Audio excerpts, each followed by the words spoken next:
حضرت ابو موسیٰ اشعری رضی اللہ تعالیٰ عنہ فرماتے ہیں اگر میں نشہ کروں تو پھر مجھے کوئی پرواہ نہیں کہ اللہ کے علاوہ کسی ستون کی بھی عبادت کرنے لگوں۔ معلوم یہ ہوا نشہ کرنا ایسا گناہ ہے جیسے شرک کرنا گناہ ہے۔ اللہ الا بذکر اللہ تطمئن القلوب۔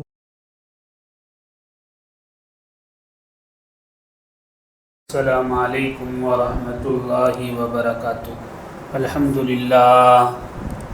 للہ رب العالمین وہدانا بالکتاب المبین والصلاة والسلام علی سید الانبیاء والمرسلین خاتم النبیین محمد بن عبد اللہ الامین وعلی آلہ وصحبہ اجمعین، اما بعد فاعوذ باللہ من الشیطان الرجیم، بسم اللہ الرحمن الرحیم۔ یا ایہا الذین آمنوا انما الخمر والمیسر والانصاب والازلام رجس من عمل الشیطان فاجتنبوه لعلکم تفلحون۔ صدق اللہ العلی العظیم۔ وقال النبی صلی اللہ علیہ وسلم ما اسکر کثیرہ فقلیلہ حرام او کما قال علیہ الصلاۃ والسلام۔ بزرگان محترم، عزیز دوستو، اس دور میں فتنے اتنی تیزی سے آ رہے ہیں کہ ایک سے ہم سنبھلتے نہیں دوسری آفت سر پر آ جاتی ہے۔ اس وقت جہاں امت مسلمہ کو بے شمار چیلنج درپیش ہیں، وہیں ملت اسلامیہ ایسے زخموں سے چور ہے جس کا مداوع بڑا مشکل نظر آ رہا ہے، اور وہ ہے مسلمان نوجوانوں کا نشے میں مبتلا ہونا۔ اس وقت پوری دنیا کی 50% سے زیادہ آبادی نشے میں مبتلا ہے۔ ہمارے یہاں ہندوستان میں ایشیائی ملکوں میں تو کم اثر ہے، لیکن یورپ اور امریکہ جیسے ملکوں میں 80-90% آبادی نشہ کرتی ہے۔ لیکن ہمارے یہاں بھی خصوصاً مسلمان نوجوانوں میں، اسکول پڑھنے والے بچوں اور بچیوں میں اس وقت نشے کی لت بڑھتی جا رہی ہے۔ اس پر حکومت بھی کام کر رہی ہے، مسلم تنظیمیں بھی کام کر رہی ہیں، لیکن نشہ ایسا ہے کہ مسلم بچے اور بچیوں کی رگوں میں سرایت کرتا جا رہا ہے، اسے روکنا مشکل ہوتا جا رہا ہے۔ صرف حکومت کی ذمہ داری نہیں کہ اس پر عمل کرے، بلکہ ہر شہری کی ذمہ داری ہے، خصوصاً مسلمان ہونے کے ناطے ہماری یہ ذمہ داری ہے کہ ہم اپنے اطراف و اکناف میں ان نوجوانوں پر نظر رکھیں جو ہمارے ماتحت آتے ہیں کہ کہیں وہ نشے میں تو مبتلا نہیں ہو گئے۔ شروعات سپاری سے ہوتی ہے، پھر بیڑی سگریٹ پر آتے ہیں، پھر پان ہوتا ہے، تمباکو ہوتا ہے، اس کے بعد نشے میں ایسی چیزیں آ گئی ہیں جس نے شراب کو مات دے دی ہے۔ رسول اللہ صلی اللہ علیہ وسلم کے زمانے میں شراب سب سے زیادہ نشہ آور چیز تھی، اور کئی صدیوں بعد تک شراب ہی سب سے زیادہ نشہ آور شے رہی۔ لیکن انسان نے جیسے جیسے ترقی کی اور مختلف کیمیکل جب بنائے گئے تو اس کے نتیجے میں ایسی چیزیں ایجاد ہو گئی جس کے متعلق ہم تصور نہیں کر سکتے۔ شراب چاہے جتنی نشیلی ہو، شراب کے بالمقابل ایسی چیزیں آ گئی ہیں جو 20 گنا زیادہ نشہ پیدا کرتی ہے۔ پہلے زمانے میں نشہ صرف وہ کیا کرتا تھا جو مالدار ہوتا تھا، بگڑا ہوا ہوتا تھا۔ آج نشے کی اتنی کوالٹی آ گئی ہے کہ ہر غریب بچہ بھی اس کو لے سکتا ہے اور پتہ نہیں چلتا۔ بچوں میں چڑچڑاپن شروع ہو جاتا ہے، نافرمانی شروع ہو جاتی ہے، غصہ نظر آنے لگتا ہے، صحت خراب ہونے لگتی ہے، تنہائی کا وہ شکار ہو جاتے ہیں۔ ہم سمجھتے ہیں کہ تعلیم کا ڈپریشن ہے، تعلیمی دباؤ کی وجہ سے یہ پریشان ہیں۔ ہر والدین کو چاہیے کہ اپنے بچوں کی نگرانی کریں۔ اس وقت یہ ایسا زہر ہے، بلکہ ایسی لعنت ہے جو ساری امت مسلمہ کو لپیٹ رہی ہے۔ میں نے آپ کے سامنے جو آیت پیش کی اس میں اللہ رب العزت ارشاد فرما رہے ہیں اور مخاطب مسلمان ہیں، فرمایا اے ایمان والو، بے شک شراب، جوا، بت اور فال کے تیر ناپاک شیطانی کام ہیں، لہٰذا تم ان سے بالکل بچ کر رہو تاکہ کامیاب ہو سکو۔ بالکل کھلا قرآن حکیم میں اس کو بتایا گیا۔ ہم یہ سمجھتے ہیں کہ شراب حرام ہے، لیکن ہر وہ چیز حرام ہے جس میں نشہ ہو۔ آج شرک اور ارتداد کے بعد سب سے بڑا فتنہ یا سب سے بڑا گناہ جو ہے وہ نشے کا گناہ ہے۔ ہر گناہ کی معافی ہو جاتی ہے، لیکن اللہ کے یہاں جو شخص اسلام قبول کرے اور پھر اس سے پھر جائے تو ایک بار معافی ہے، 2 بار معافی ہے، 3 بار معافی ہے، پھر اس کی توبہ قبول نہیں ہوتی۔ اسی طرح نشے کے بارے میں بھی ہے کہ اگر کوئی شخص نشہ کرتا ہے اور پھر توبہ کرتا ہے، پھر نشہ کرتا ہے، پھر توبہ کرتا ہے، 3 مرتبہ توبہ قبول ہے، 4تھی مرتبہ اس کی توبہ قبول نہیں ہوتی۔ معلوم یہ ہوا کہ جس طرح شرک عظیم گناہ ہے، اسی طرح نشہ بھی عظیم تر گناہ ہے۔ جیسے شرک کی معافی نہیں ہے، اسی طرح نشے کی بھی معافی نہیں ہے۔ اگر کوئی نہیں جانتا اور پھر معافی مانگ لے تو اللہ تعالیٰ معاف کر دیں گے، لیکن جان بوجھ کر کے یہ حرام ہے یہ جانتے ہوئے پھر وہ ارتکاب کرے تو 3ری مرتبہ کے بعد پھر معافی نہیں ہے۔ معلوم یہ ہوا کہ شرک کی طرح، ارتداد کی طرح نشہ بھی بڑا گناہ ہے جس کی معافی بڑی مشکل سے ملتی ہے۔ رسول اللہ صلی اللہ علیہ وسلم کے زمانے میں صرف شراب ہی ایک نشہ آور چیز تھی، باقی چیزیں اس سے ہلکی تھی۔ آج شراب تو ہلکی ہو گئی ہے، باقی چیزیں اس سے زیادہ ہیوی نشہ پیدا کرنے والی ہو گئی ہیں۔ حضرت جابر بن عبداللہ رضی اللہ تعالیٰ عنہ فرماتے ہیں رسول اللہ صلی اللہ علیہ وسلم نے ارشاد فرمایا جو چیز زیادہ مقدار میں نشہ پیدا کرے اس کی تھوڑی مقدار بھی حرام ہے۔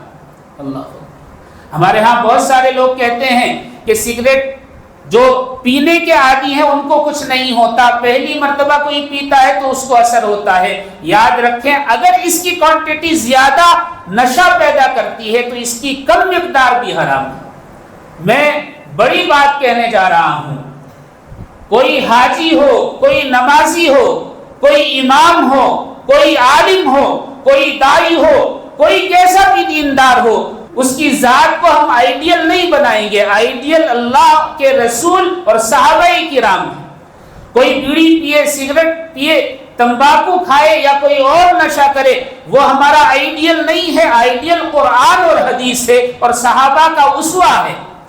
کوئی کسی کو جائز قرار دے، ناجائز قرار دے، ہمیں مسئلہ نہیں ہے۔ ہمیں تو اللہ کے رسول کی بات ماننی ہے، قرآن کے احکامات کو ماننا ہے۔ حضرت عائشہ فرماتی ہے کہ میں نے رسول اللہ صلی اللہ علیہ وسلم کو ارشاد فرماتے ہوئے سنا ہر نشہ آور چیز حرام ہے، ہر نشہ آور چیز حرام ہے۔ اسی لیے شافعی علماء کے یہاں خشخاش بہت معمولی نشہ پیدا کرتی ہے، وہ بھی حرام ہے۔ خشخش کی بھی اجازت نہیں ہے، ہمارے ہاں تو سالنوں میں ڈالی جاتی ہے، لیکن شافعی علماء کے یہاں خشخش بھی اسی لیے حرام ہے کہ اس کی زیادہ مقدار استعمال کرنے سے نشہ ہوتا ہے۔ آج جو گانجا، افیم اور ڈرگز، انجیکشن، نہ جانے کیا کیا چیزیں آ گئی ہیں، یہ تو پہلے جا کر حرام ہوں۔ شراب میں تو نشہ ویسا نہیں رہا جیسا ان چیزوں میں ہے، اور اس کو باقاعدہ پروموٹ کیا جا رہا ہے، مسلم امہ کو نشانہ بنایا جا رہا ہے۔ اسکول کالجز کے باہر جو دکانیں ہیں، کینٹین ہیں، وہاں ان کو عادت ڈالی جاتی ہے، کہیں چائے میں ملا کر، کہیں پان پوری میں ملا کر، کہیں اور جنک فوڈ میں ملا کر دیا جاتا ہے۔ جب اس کی لت پڑ جاتی ہے تو پھر وہ پیکٹ دیتے ہیں کہ آپ اسے استعمال کریں، اور آہستہ آہستہ بچے شکار ہو جاتے ہیں، گھر والوں کو خبر بھی نہیں ہوتی۔ یہ ایسی چیز ہے کہ اللہ کی پناہ، اس سے نہ صرف صحت خراب ہوتی ہے بلکہ گھر بار، دولت، ایمان، آبرو سب کچھ ملیا میٹ ہو جاتا ہے، داؤ پر لگ جاتا ہے، خاندان کے خاندان، نسلیں بگڑ جاتی ہیں۔ اللہ ہم سب کی حفاظت فرمائے۔ حضرت ابو ہریرہ رضی اللہ تعالیٰ عنہ روایت کرتے ہیں کہ صحابہ کرام رضوان اللہ علیہم اجمعین بیٹھے ہوئے تھے تو آپس میں بات کر رہے تھے اور یہ ایک دوسرے سے پوچھ رہے تھے کہ بتاؤ کون سا گناہ سب سے بڑا ہے تاکہ ہم لوگوں کو اس سے بچا سکیں۔ حضرت عمر فاروق رضی اللہ تعالیٰ عنہ نے حضرت عبداللہ بن عمر کو، اپنے صاحبزادے کو کہا کہ جاؤ وہاں دیکھو عبداللہ بن عمر بیٹھے ہوئے ہیں، ان سے جا کر پوچھ کر آؤ کون سا گناہ سب سے بڑا ہے۔ تو حضرت عبداللہ بن عمر حضرت عبداللہ بن عمر کے پاس گئے اور جا کر پوچھا کہ میرے والد معلوم کرتے ہیں کہ کون سا گناہ سب سے بڑا ہے۔ تو انہوں نے کہا شرک کے بعد سب سے بڑا گناہ شراب یعنی نشہ کرنا ہے۔ حضرت عبداللہ بن عمر نے آ کر بتایا تو عمر فاروق کو یقین نہیں آیا اور خود اٹھ کر حضرت عبداللہ بن عمر کے پاس تشریف لے گئے اور جا کر پوچھا کہ آپ نے شراب کو بڑا گناہ بتایا ہے، یعنی نشہ کرنے کو گناہ بتایا ہے، اس کی دلیل کیا ہے؟ انہوں نے کہا کہ میں اپنی طرف سے نہیں کہہ رہا، میں نے رسول اللہ صلی اللہ علیہ وسلم کو ارشاد فرماتے ہوئے سنا کہ شراب ام الخبائث ہے، تمام برائیوں کی جڑ ہے، ماں ہے۔ اور پھر آپ نے ایک واقعہ ارشاد فرمایا، وہ واقعہ کیا ہے؟ بنی اسرائیل میں ایک شخص، ایک نوجوان نہایت پرہیزگار تھا، اس نوجوان پر ایک عورت کا دل آ گیا، اس نے سوچا کہ اسے بلاؤں کیسے؟ اتفاق سے کسی موقع پر اس نے اپنی کنیز کو، باندی کو اس نوجوان کے پاس بھیجا اور کہا کہ جاؤ اسے بلا کر لاؤ اور یہ بتاؤ کہ اس کی ہمیں ضرورت ہے تاکہ وہ ایک معاملے میں ہماری گواہی دے سکے۔ اب ظاہر سی بات ہے گواہی کے لیے کون انکار کر سکتا ہے؟ تو یہ نوجوان اس کے گھر پر پہنچا تو باندی نے گھر کو اندر سے بند کر لیا، قفل ڈال دیا۔ اس عورت نے کہا کہ گواہی کا کوئی مقصد نہیں ہے، مقصد تو گناہ کا ہے، میں یہ چاہتی ہوں کہ تم میرے ساتھ گناہ میں مبتلا ہو جاؤ۔ تو اس نوجوان نے اللہ کی پناہ چاہی اور کہا کہ یہ گناہ میں نہیں کر سکتا۔ اس نے کہا کہ دیکھو 3 چیزیں تمہیں پیش کر رہی ہوں، ایک یہ کہ میرے ساتھ گناہ کرو، زنا کرو، دوسرا یہ کہ ایک چھوٹا سا بچہ ہے تم اسے قتل کر دو اور آزاد ہو جاؤ، تیسرا یہ ہے کہ ایک شراب کا پیالہ ہے جس میں نشہ ہے، اسے پی لو اور یہاں سے چلے جاؤ۔ اس نوجوان نے کہا کہ نہیں، اگر میں یہ تینوں نہ کروں تو اس نے کہا کہ میں شور مچاؤں گی، لوگوں کو بتاؤں گی کہ تم میری عزت سے کھیلنا چاہتے تھے، لہٰذا تمہاری چوائس ہے۔ اس نوجوان نے کہا کہ ٹھیک ہے میں شراب پی لیتا ہوں، یہ کم گناہ کی بات ہے۔ حدیث میں آتا ہے کہ جب نوجوان نے شراب پی تو شراب کے نشے میں پہلے اس بچے کو قتل کیا، اس کے بعد اس عورت کے ساتھ زنا کیا، تو تینوں گناہ ہو گئے۔ اللہ اکبر۔ نشہ جو ہے عقل پر حاوی ہو جاتا ہے، جب آدمی نشہ کرتا ہے تو ایمان اس سے ہٹ کر دور چلا جاتا ہے۔ ایک روایت میں ہے کہ اگر نشے کی حالت میں آدمی کی موت واقع ہو جائے تو گویا وہ کفر پر مرا ہے، اگرچہ مسئلہ یہ ہے کہ اس کی نماز جنازہ بھی ہوگی اور اسے مسلمانوں کے قبرستان میں بھی دفن کیا جائے گا، لیکن اللہ کے یہاں وہ نافرمانوں میں لکھا گیا ہے اور ہم نہیں سمجھ رہے ہیں۔ ریاض کا واقعہ ہے، سعودی عرب میں نشے پر کتنی پابندیاں ہیں۔ ایسی حالت میں ایک آدمی نے نشہ کیا، گھر آیا، گھر آنے کے بعد اپنی بیوی کے ٹکڑے ٹکڑے کر دیے، قتل کر دیا، 2 بچوں کو ان کو بھی مار دیا، ایک دودھ پیتا بچہ 6 مہینے کا، ابھی چند سال پرانا واقعہ ہے، تو چھوٹے چھوٹے پیس بنا کر رکھ دیے۔ جب نشہ اترا تو پتا چلا کہ اس پورے خاندان کو مٹا دیا۔ اللہ اکبر، اللہ ہم سب کی حفاظت فرمائے۔ ایک آدمی نے کسی ظالم آدمی سے مشورہ کیا کہ فلاں آدمی سے میری دشمنی ہے، میں اس کے بیٹے سے بدلہ لینا چاہتا ہوں، لہٰذا تم کوئی آئیڈیا اور ترکیب بتاؤ تاکہ اس کے بیٹے کو میں قتل کر سکوں۔ تو اس نے کہا کہ قتل کرنے کی ضرورت نہیں ہے، بلکہ اس کے بیٹے کو نشے کا عادی بنا دو، اس کا باپ روزانہ جیے گا روزانہ مرے گا۔ آج یہی ہو رہا ہے، جن گھروں میں نوجوان نشے میں مبتلا ہیں ان کے والدین روزانہ مرتے ہیں، روزانہ جیتے ہیں، اور بتا نہیں سکتے، کچھ کر نہیں سکتے۔ میرے نانا رحمت اللہ علیہ بڑے دیندار متقی آدمی تھے۔ ایک مرتبہ دار میں درد ہوا، پڑوس میں ایک سکھ فیملی رہا کرتی تھی، وہ ایسے ہی حال چال پوچھنے کے لیے آئے تو انہوں نے کہا کہ میرے پاس ایک دوا ہے، میں لا کر دیتا ہوں۔ نانا نے کہا کہ مجھے دوا کی ضرورت نہیں، میرے پاس موجود ہے۔ کہا کہ نہیں 5 منٹ میں درد ختم ہو جائے گا، میں آپ کو دوا دیتا ہوں۔ وہ گیا اور روئی کا ایک پھایا لے کر آیا، اس پھائے میں جو بو آ رہی تھی، میرے نانا نے کہا کہ لگتا ہے اس میں شراب ہے۔ اس نے کہا کہ جی اس میں شراب ہے، اسے پینا نہیں ہے، بس دار میں رکھ لینا ہے، فوراً درد ختم ہو جائے گا۔ نانا نے کہا کہ جو دین مجھے پڑوسیوں کے حق ادا کرنے کی تاکید کرتا ہے، آج تم اسے لوٹنے کے لیے آئے۔ آئندہ اگر ایسی کوئی حرکت کی تو میں بھول جاؤں گا کہ تم میرے پڑوسی ہو۔ اللہ، یہ ایمان ہونا چاہیے۔ اگر یہ ایمان نہیں ہے، حرام چیزوں سے ایسی نفرت نہیں ہے، تو جان لو ہمارا ایمان بھی نہیں ہے۔ کفر سے اور کفر کی چیزوں سے اور ان چیزوں سے جو اللہ رب العزت کو ناپسند ہیں، اللہ کے رسول کو ناپسند ہیں، اگر ہم نے نفرت اپنے اندر نہیں رکھی تو گویا ہمارا ایمان کمزور ہے یا ایمان ختم ہو چکا ہے۔ اللہ اکبر۔ حضرت ام سلمہ ام المومنین رضی اللہ تعالی عنہا کے پاس ایک عورت آئی اور اس نے کہا کہ میری بچی بیمار ہے، آپ اس کے لیے کوئی علاج بتا دیجئے۔ حضرت ام المومنین ام سلمہ رضی اللہ تعالی عنہا نے فرمایا تھوڑی سی شراب لے کر اس طریقے سے استعمال کروا دینا۔ رسول اللہ صلی اللہ علیہ وسلم تشریف فرماتے، آپ نے نگاہ اٹھا کر دیکھا، جیسے ہی نظر پڑی حضرت ام سلمہ سہم گئی اور فرمایا اے اللہ کے نبی آپ کچھ ارشاد فرمانا چاہتے ہیں؟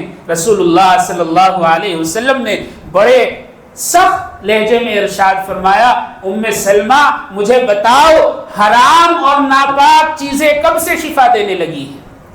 حرام اور ناپاک چیزیں کہاں شفا دیتی ہیں؟ اور ہم سمجھتے ہیں کہ یہ تو دوا ہے۔ اور معاف کرنا، ہمارے یہاں جو مسلم معاشرے میں عورتیں ہیں جن کے شوہر شراب پی لیتے ہیں، نشہ کر لیتے ہیں، بڑا اچھا جملہ بنا لیا ہے، کہتے ہیں کہ ٹانک مار کر آ گئے۔ اللہ، اسے برا سمجھتے ہی نہیں۔ بھلا اللہ کے یہاں جواب دار نہیں ہونا پڑے گا، ہم سمجھتے ہیں کہ اس کا کوئی اثر نہیں ہے۔ رسول اللہ صلی اللہ علیہ وسلم نے شریعت کو بڑی سختی کے ساتھ رائج فرمایا، بڑی سختی کے ساتھ۔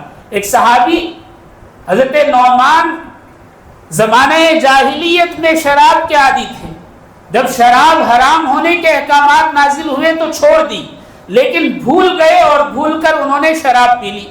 جب نشہ اترا تو یاد آیا کہ بڑا گناہ ہو گیا ہے، اللہ کے نبی کی خدمت میں حاضر ہوئے اور عرض کیا اے اللہ کے نبی مجھ سے بڑا گناہ ہو گیا ہے، مجھے پاک کر دیجئے۔ اللہ کے نبی نے فرمایا کیا؟ کہا کہ میں نے شراب پی لی، میں بھول گیا تھا۔ تو اللہ کے نبی نے فرمایا کہ بھائی دیکھو اس کے منہ سے شراب کی بو تو نہیں آ رہی۔ صحابہ نے کہا اے اللہ کے نبی بو آ رہی ہے۔ تو آپ نے فرمایا کہ ٹھیک ہے اسے ستون سے باندھ دو۔ مسجد کے ستون سے باندھ دیا گیا۔ آپ نے فرمایا کوڑے مارے جائیں۔ کوڑے حضرت نعمان کی کمر پر پڑتے اور رسول اللہ صلی اللہ علیہ وسلم بے قرار ہو کر مسجد میں چہل قدمی فرما رہے ہیں۔ حضرت عمر فاروق نے کہا اے اللہ کے نبی ایک طرف تو آپ نے یہ سختی فرمائی، ایک طرف آپ کی یہ بے قراری، یہ اضطراب۔ اللہ کے نبی نے فرمایا وہ تو دین کا نفاذ ہے، اور یہ کیا میں احساس بھی نہ کروں اپنوں کا؟ اللہ، آج ہمیں اپنوں کا احساس نہیں ہے۔ اگر احساس ہوتا تو اللہ کے رسول کے احکامات کی خلاف ورزی نہ کرتے، اپنوں کو اللہ کے رسول کا بنا کر رکھتے، ہم انہیں بہکنے نہ دیتے، انہیں نشے کی طرف جانے نہ دیتے۔ اگر کوئی جا رہا ہے تو اس کا ہاتھ پکڑ کر روک لیتے، لیکن ہم اسے برائی سمجھتے ہی نہیں، ہم اسے برائی نہیں سمجھتے۔ حضرت ابو بکر صدیق رضی اللہ تعالی عنہ سے کسی نے معلوم کیا کہ کیا آپ نے زمانہ جاہلیت میں کبھی نشہ کیا؟ تو آپ نے فرمایا میں ہر اس کام سے دور رہا جو بیوی اور بہن کی پہچان مٹا دیتا ہے۔ اللہ، نشہ جو ہے بیوی اور بہن کی پہچان ہونے نہیں دیتا۔ فرانس میں ایک میٹنگ چل رہی تھی، ایک بڑے انگریز آفیسر نے مسلم علماء کو بلایا ہوا تھا، دمشق سے بہت سارے علماء گئے ہوئے تھے۔ دسترخوان لگا تو جو کانٹے پیش کیے جاتے ہیں یعنی اسپون پیش کیے جاتے ہیں وہ ٹرے رکھی گئی، تو ایک عالم نے ٹرے ہٹا کر ہاتھ سے کھانا شروع کر دیا۔ انگریزوں کے یہاں ہاتھ سے کھانا نہیں ہے۔ اس نے کہا کہ آپ ہاتھ سے کتنی گندگی کے ساتھ کھا رہے ہیں، کیوں کھا رہے ہیں؟ انہوں نے کہا کہ یہ میرے نبی کی سنت ہے۔ تو اسے بڑا برا لگا۔ اس نے کہا کہ اچھا تمہیں کیسے اعتبار ہے اپنے ہاتھوں پر؟ انہوں نے کہا کہ مجھے اسپون سے زیادہ اپنے ہاتھوں پر اعتبار ہے کہ یہ زیادہ پاک ہے۔ تو اس نے کہا کہ ٹھیک ہے شراب لاؤ۔ اس کے دونوں طرف ایک اس کی بیوی اور ایک اس کی بیٹی بیٹھی ہوئی تھی۔ اس نے 3 گلاس منگوائے اور اس میں شراب انڈیل کر ان کو بھی دی اور خود بھی پینے لگا شیخ کے سامنے بیٹھ کر۔ شیخ خاموش رہے، اپنا کھانا کھاتے رہے۔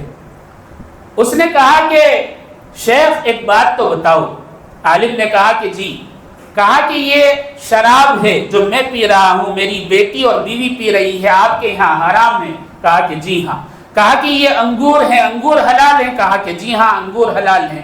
کہا کہ یہ شراب انگور سے نکلی ہے، پھر آپ اس کو کیوں نہیں پیتے، یہ حرام کیوں ہو گئی؟ قربان جائیے عالم دین کے جواب پر۔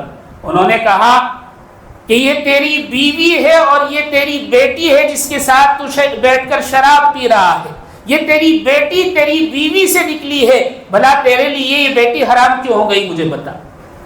تو انگریز آفیسر فوراً اٹھا اور اس نے کہا کہ ساری شراب اور سارے پیالے ہٹا دیے جائے۔ آج بات سمجھ میں آ گئی۔ انگریز بات سمجھ رہے ہیں، ہم نہیں سمجھ رہے۔ اللہ ہماری حفاظت فرمائے، اللہ ہم سب کی حفاظت فرمائے۔ حضرت عبداللہ بن مبارک رحمۃ اللہ علیہ کے پڑوس میں ایک نوجوان رہتا تھا، ساری زندگی نشہ کرتے ہوئے گزر گئی، گناہوں میں مبتلا رہا۔ جب وقت نزع آیا تو اس نے کہا کہ جاؤ عبداللہ بن مبارک کو بلا لے آؤ۔ حضرت کو بلایا گیا، حضرت نے دیکھا کہ نزع کی کیفیت طاری ہے، موت واقع ہونے والی ہے، تو آپ نے کلمہ پڑھنا شروع کیا، لیکن اس سے کلمے کی ادائیگی نہیں ہو رہی تھی۔ بہت کوشش کی، اسی حالت میں بغیر کلمہ پڑھے وہ نوجوان اس دنیا سے چلا گیا۔ آپ کو بڑا افسوس ہوا، خواب میں اسے دیکھا کہ سارا جسم لہو لہان ہے، حالت خراب ہے، عذاب میں مبتلا ہے۔ پوچھا کہ یہ کیفیت کیوں طاری ہوئی؟ کہا کہ کلمہ نہ پڑھنا اور اس عذاب کا مسلط ہونا اس لیے تھا کہ میں ہر جمعرات کو نشہ کیا کرتا تھا، ہفتے میں 1 بار نشہ کرتا تھا، اس لیے اللہ رب العزت نے اس میں مجھے مبتلا کر دیا ہے۔ کلمہ بھی چھن جاتا ہے، اللہ اکبر، جس پر نجات کا دار و مدار ہے، باقی شفاعت وغیرہ تو بعد کی چیزیں ہیں۔ اس دنیا سے ایمان سلب ہو سکتا ہے جانے سے پہلے، اللہ ہم سب کی حفاظت فرمائے۔ لیکن آج کل تو نشے کو ہم ہلکے میں لیتے ہیں، بہت سارے لطیفے ہیں۔ ایک آدمی نشہ کر کے گھر میں داخل ہوا، لطیفہ ہے، تو گھر میں داخل ہوا تو بیوی سے پوچھا کہ تم کون؟ بیوی نے کہا میں تمہاری بیوی۔ تو شوہر نے ہنس کر کہا کہ نشہ ہے ہی ایسی چیز ہر غم کو بھلا دیتا ہے۔ آج ہم اسے غم بھلانے والی چیز سمجھ رہے ہیں، لیکن سچی بات یہ ہے یہ ایمان کو بھلا دیتا ہے، اعمال صالحات کو مٹا دیتا ہے اور آخرت تباہ برباد کر دیتا ہے۔ ضرورت اس بات کی ہے کہ ہم اپنوں کو، جن سے ہم محبت کرتے ہیں، اپنے پیاروں کو، اپنی اولادوں کو اس نشے کی لت سے بچائیں۔ ایک ڈاکٹر نے اپنا واقعہ فیس بک پر شیئر کیا۔ وہ لکھتے ہیں کہ میری بھانجی سخت بیمار ہو گئی تو مجھے بلایا گیا کہ میں ڈاکٹر ہوں، میں نے جا کر دیکھا کہ علاج تو چل رہا ہے، ہاتھ پاؤں باندھے ہوئے۔ پوچھا بھئی کیا معاملہ ہے؟ کہا کہ یہ رکنے کو تیار نہیں، بے چین ہے، بے قرار ہے، روتی ہے، چیختی ہے، چلاتی ہے اور کہتی ہے کہ مجھے پان پوری کھانا ہے۔ پان پوری لا کر دیتے ہیں تو اسے پسند نہیں آتی، پھینک دیتی ہے۔ تو انہوں نے کہا کہ یہ میری بھانجی ہے، آپ سب باہر نکل جاؤ، میں ایک ڈاکٹر ہوں، میں اس کو اٹینڈ کرتا ہوں۔ سب کو باہر نکال دیا، اس کے ہاتھ پاؤں کھولے اور بچی کو بٹھا کر کہا، 15 سال کی بچی، اور پوچھا کہ بات بتاؤ کیا ہے؟ اس نے کہا کہ کچھ نہیں، مجھے پان پوری کھانی ہے۔ کہا کہ پان پوری تو دیتے ہیں، پسند کیوں نہیں آتی؟ کہا کہ یہ پان پوری نہیں کھانی، نانی کے گھر کے پاس ایک پان پوری والا ہے، اس کی پان پوری کھانا ہے۔ کہا کہ اچھا ٹھیک ہے، آپ کوئی حرکت نہیں کرنا، وہ پان پوری میں لا کر دوں گا۔ بچی کو تسلی دی اور وہاں سے اس کی نانی کے گھر گئے، اور جانے کے بعد پوچھا کہ یہ بچی کب آئی تھی؟ کہا کہ اسکول کی چھٹیوں میں آئی تھی۔ کہا کہ اچھا باہر کہیں گئی؟ کہا کہ ہاں کزن کے ساتھ پان پوری کھانے جاتی تھی۔ کزن کو پکڑا اور اس پان پوری والے کا پتہ چلایا، اس کے پاس پہنچے، پان پوری کچھ کھائی، کچھ وہاں سے پیک کرا کر لے کر آئے اور لیبارٹری کو لے جا کر دی، اور کہا کہ اسے ٹیسٹ کرو۔ ٹیسٹ میں پتا چلا کہ پان پوری کے اندر افیون ملائی ہوئی۔ ڈاکٹر نے سب سے پہلے ریڈ کروائی اور اس پان پوری والے کو پکڑا تو اس کے پاس سے بہت ساری نشہ آور چیزیں نکلی۔ یہ روز کا معمول ہے ہمارے یہاں اس وقت، اسکولوں کے باہر، گھروں کے آس پاس پان پوری کے ذریعے، چائے کے ذریعے، اور اسی طریقے سے دوسرے جنک فوڈ کے ذریعے اور بیکری آئٹم کے ذریعے۔ سب ایسا نہیں کرتے لیکن کچھ کرتے ہیں، ان کے ذریعے جو ہے نشہ ہماری بچوں کی رگوں میں اتارا جا رہا ہے۔ جب اس کے وہ عادی ہو جاتے ہیں تو پھر وہ کسی کے نہیں رہتے، نہ اپنے رہتے ہیں، نہ والدین کے رہتے ہیں، نہ پھر ان کا ایمان رہتا ہے، نہ عمل رہتا ہے، نہ مستقبل رہتا ہے، سب تاریک ہو جاتا ہے، اور ہم یہ سمجھتے ہیں کہ بچے ہیں، بہک گئے ہیں اور پھر یہ صحیح ہو جائیں گے۔ ایسا نہیں ہے، ہمیں اس پر توجہ دینے کی ضرورت ہے۔ حضرت ابو موسیٰ اشعری رضی اللہ تعالیٰ عنہ فرماتے ہیں اگر میں نشہ کروں تو پھر مجھے کوئی پرواہ نہیں کہ اللہ کے علاوہ کسی ستون کی بھی عبادت کرنے لگوں۔ معلوم یہ ہوا نشہ کرنا ایسا گناہ ہے جیسے شرک کرنا گناہ ہے۔ اللہ شیخ سعدی فرماتے ہیں کہ میرا ایک شہر میں جانا ہوا، اس شہر میں میں نے دیکھا کہ ایک آدمی سارے شہر کو مٹھائی کھلا رہا ہے۔ میں نے پوچھا کہ بھئی معاملہ کیا ہے؟ تو بتایا بڑی منتوں کے بعد ایک اولاد ہوئی ہے، اس کی خوشی میں سارے شہر کو مٹھائی تقسیم کر رہا ہے۔ شیخ سعدی فرماتے ہیں میں نے بھی اس سے مٹھائی لے کر کھائی کہ خوشی کا موقع ہے۔ اتفاق یہ کہ 25 سال کے بعد دوبارہ اس شہر میں جانا ہوا تو جس جگہ میں نے مٹھائی کھائی تھی وہاں دیکھا کہ لوگ بہت سارے جمع ہیں، پبلک اکٹھا ہے۔ تو پوچھا کہ بھئی کیا معاملہ ہے؟ کہا کہ 2 آدمیوں کو پھانسی دی جا رہی ہے، قاضی نے فیصلہ سنایا ہے کہ لوگوں کو جو تکلیف پہنچائی ہے اور جو گناہوں کا ارتکاب کیا ہے اس کا بدلہ یہی ہے کہ اسے اور اس کے والد کو پھانسی دے دی جائے۔ جب میں آگے بڑھا تو میں نے دیکھا کہ وہی آدمی تھا جو مٹھائی تقسیم کر رہا تھا، اور اس کا وہی بیٹا تھا جس کی خوشی میں اس نے مٹھائی تقسیم کی تھی۔ نشے کی وجہ سے کوئی گناہ ایسا نہیں چھوڑا جس سے شہر والے تنگ نہ ہو گئے ہوں۔ قاضی نے فیصلہ سنایا باپ بیٹے دونوں کو اس نشے کی وجہ سے پھانسی دے دی جائے، اس کے علاوہ کوئی چارہ نہیں۔ اللہ 1-2 واقعات نہیں، بے شمار واقعات ہیں۔ اللہ ہم سب کی حفاظت فرمائے۔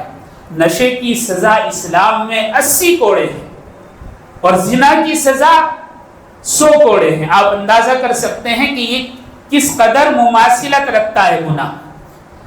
حضرت عبداللہ بن عمر رضی اللہ تعالیٰ عنہ فرماتے ہیں کہ رسول اللہ صلی اللہ علیہ وسلم نے ارشاد فرمایا جس نے نشہ کیا 40 دن تک اس کی نماز یا عبادت قبول نہیں ہوتی۔ ایک روایت میں دعا بھی قبول نہیں ہوتی، اور اگر مر جائے تو جہنم میں جائے گا۔ توبہ کر لی تو مغفرت ہو جائے گی، یعنی مرنے سے پہلے توبہ کر لی تو مغفرت ہو جائے گی، لیکن اگر 3 مرتبہ سے زیادہ عمل کر لیا تو پھر مغفرت نہیں ہوگی، بلکہ اللہ رب العزت اسے جہنم میں داخل فرما دیں گے اور طینۃ الخبال اس کو پلائیں گے، یعنی جہنمیوں کا پیپ اور خون۔ اللہ یہ ایسی بری بلا ہے۔ امام ابو نصر فتح سندھی رحمت اللہ علیہ 2 صدی ہجری کے بڑے عالم اور بڑے بزرگ گزرے ہیں، سندھ کے رہنے والے تھے۔ جب ہندوستان میں اسلام آیا تب انہوں نے اسلام قبول کیا اور بڑے عالم بنے۔ تو ایک مرتبہ یہ عرب میں کہیں جا رہے تھے تو دیکھا کہ ایک عرب شہزادہ نشے میں پڑا ہوا ہے۔ یہ اس کے قریب گئے، اس کے چہرے کو دیکھا اور آگے چل دیے تو اس شہزادے نے کہا کہ آپ دیکھ رہے ہیں میں نشے میں ہوں اور آپ کے پیچھے اتنے سارے لوگ آپ کے اکرام میں پیچھے پیچھے چلے آ رہے ہیں، کیا آپ کو یہ تمیز نہیں کہ میرا خیال کریں؟ حضرت ابو نصر فتح سندھی رحمۃ اللہ علیہ نے بڑا اچھا جملہ ارشاد فرمایا. آپ نے فرمایا تو نے میرے باپ داداؤں کا عمل اختیار کر لیا، یعنی نشہ کرنے لگا. یعنی میرے باپ دادا جو تھے وہ کافر تھے، مشرک تھے، نشہ کرتے تھے، تو نے ان کا عمل اختیار کر لیا، اور میں نے تیرے باپ دادا یعنی صحابہ کا عمل اختیار کر لیا، تو اللہ نے تجھے ذلت عطا فرما دی، مجھے عزت عطا فرما دی. ذلت اور عزت کا معاملہ بھی نشے پر منحصر ہو گیا ہے. اللہ ہم سب کی حفاظت فرمائے. اللہ کے لیے ہر آدمی اور گھر کا ہر سرکردہ فرد اپنے گھر کی نگرانی کرے، خاص طور پر اسکول جانے والے، کالج جانے والے، کام پر جانے والے بچوں کی نگرانی کریں. یہ دیکھیں کہ وہ کہاں وقت گزار رہے ہیں، کن کے ساتھ وقت گزار رہے ہیں، باہر کی چیزوں میں کیا کھا پی رہے ہیں. کہیں ایسا تو نہیں کہ انہیں نشے کی لت لگ گئی ہے. اس لعنت سے ان کو بچانا ہے. دعا فرمائیں اللہ تعالیٰ مجھے اور آپ کو کہنے سننے سے زیادہ عمل کی توفیق عطا فرمائے. وآخر دعوانا ان الحمدللہ رب العالمین. کعبے پہ پڑی جب پہلی نظر، کیا چیز ہے دنیا بھول گیا، کیا چیز ہے دنیا بھول گیا.